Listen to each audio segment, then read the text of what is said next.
లోకమాయని తెలుసుకున్నాను, ఏది నా సొంతం కాదనుకున్నాను. ఈ లోకం ఒక మాయని తెలుసుకున్నాను, ఏది నా సొంతం కాదనుకున్నాను. తప్పిపోయిన కుమారుని నేనైతే, నా కొరకై నిరీక్షించే తండ్రి నా యేసు.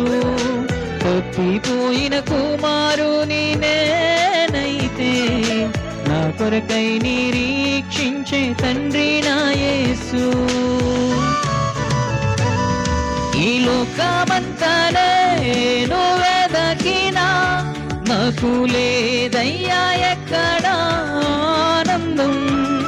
నీ సన్నిధిలో ఒక్క క్షణం గడిపినా నా హృదయం